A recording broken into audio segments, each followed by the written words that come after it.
Hi friends, ഈ കാണുന്ന ഒരു മെഴ്സറസിൻ്റെ E200 ആണ്. ഈ വാഹനം വർക്ക്ഷോപ്പിൽ വന്നിരിക്കുന്നത് സ്റ്റാർട്ട് ആവാതെയാണ്. അപ്പോൾ സ്റ്റാർട്ട് ആവാത്തതിൻ്റെ മെയിൻ കാര്യം എന്ന് പറഞ്ഞു കഴിഞ്ഞാൽ ഈ വാഹനത്തിൻ്റെ ബെൽറ്റ് ഡാമേജ് ആയിട്ടുണ്ട്. അപ്പോൾ ബെൽറ്റ് ബ്രോക്കൺ ആയിട്ടുണ്ട്.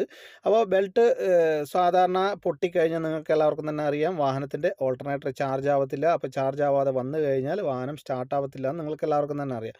അപ്പോൾ ഞാൻ നിങ്ങളെ ഓൾട്ടർനേറ്റർ ചാർജ് എത്രത്തോളം ആവുന്നുണ്ട് എന്നുള്ളത് ഞാൻ നിങ്ങളെ കാണിച്ചു തരാം. ഇതിൻ്റെ അകത്ത് നിങ്ങൾ ശ്രദ്ധിച്ചു കഴിഞ്ഞാൽ മനസ്സിലാകുന്നതാണ്, ഇതിൻ്റെ ഓൾട്ടർനേറ്റർ ചാർജ് ആവുന്നില്ല. ഇതിപ്പോൾ കണ്ടല്ലോ, നമ്മൾ ജമ്പർ അടിച്ച് വണ്ടി സ്റ്റാർട്ട് ചെയ്തു, നിങ്ങൾക്ക് കാണാം ഇതിൻ്റെ ഓൾട്ടർനേറ്റർ ചാർജ് ആവുന്നില്ല. അപ്പോൾ ഓൾട്ടർനേറ്റർ ഈ ബെൽറ്റ് മാറിക്കഴിഞ്ഞാൽ ഇതിൻ്റെ പ്രശ്നങ്ങളൊക്കെ തീരും. പക്ഷേ ഈ വാഹനം ബെൽറ്റ് പൊട്ടാനുണ്ടായിരുന്ന മെയിൻ കാര്യം എന്ന് പറഞ്ഞു കഴിഞ്ഞാൽ ഈ വാഹനത്തിൻ്റെ ഒരു പുള്ളി ഡാമേജ് ആയിട്ടുണ്ട്. അപ്പോൾ പുള്ളി ഡാമേജ് എന്ന് പറഞ്ഞു കഴിഞ്ഞാൽ മറ്റൊന്നുമല്ല, ഈ വാഹനത്തിൻ്റെ അകത്ത് AC കംപ്രസർ ഫുള്ളായിട്ട് സ്റ്റക്കായിട്ടുണ്ട്. അപ്പോൾ AC കംപ്രസർ സ്റ്റക്കായത് കൊണ്ട് മാത്രമാണ് ഈ വാഹനത്തിൻ്റെ ബെൽറ്റ് ഡാമേജ് ആയിരിക്കുന്നത്. അല്ലാതെ ബെൽറ്റ് പ്രത്യേകിച്ച് ഏജ് ഔട്ടായിട്ടോ അങ്ങനെ പ്രശ്നങ്ങൾ കൊണ്ടൊന്നല്ല. ഈ വാഹനത്തിൻ്റെ AC കംപ്രസർ നമ്മളിപ്പോൾ അയച്ചെടുത്തിട്ടുണ്ട്. ഇത് കണ്ടല്ലോ, AC കംപ്രസറിൻ്റെ ക്ലച്ച് ഫുൾ സ്റ്റക്കാണിത്.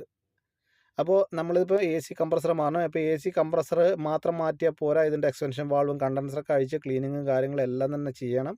അപ്പോൾ ഇങ്ങനെയുള്ള അവസരങ്ങൾ ബെൽറ്റ് പൊട്ടിക്കഴിഞ്ഞാൽ പ്രത്യേകം നിങ്ങൾ AC compressor, alternator, idler, tensioner ഇങ്ങനെയുള്ള കാര്യങ്ങളൊക്കെ മെയിനായിട്ട് ചെക്ക് ചെയ്യണം. ഏതെങ്കിലും ഡാമേജ് ഉണ്ടോ? അതേ നോർമലായിട്ട് ഇതിൻ്റെ അകത്ത് AC ഓൾട്ടർനേറ്ററാണ് സ്റ്റക്ക് കൂടുതലും വരാറ്. ഇതിൻ്റെ ക്ലച്ച് കൂടുതലും സ്റ്റക്ക് ആവാറുണ്ട്. ഇതിൻ്റെ ഓൾട്ടർനേറ്ററിൻ്റെ പുള്ളി എന്ന് പറയുന്ന ഒരു ക്ലച്ച് ടൈപ്പാണ്. അപ്പോൾ എപ്പോഴും നിങ്ങൾ ഇതേമാതിരി ബെൽറ്റ് പൊട്ടിക്കഴിഞ്ഞാൽ പ്രത്യേകം ശ്രദ്ധിക്കണം.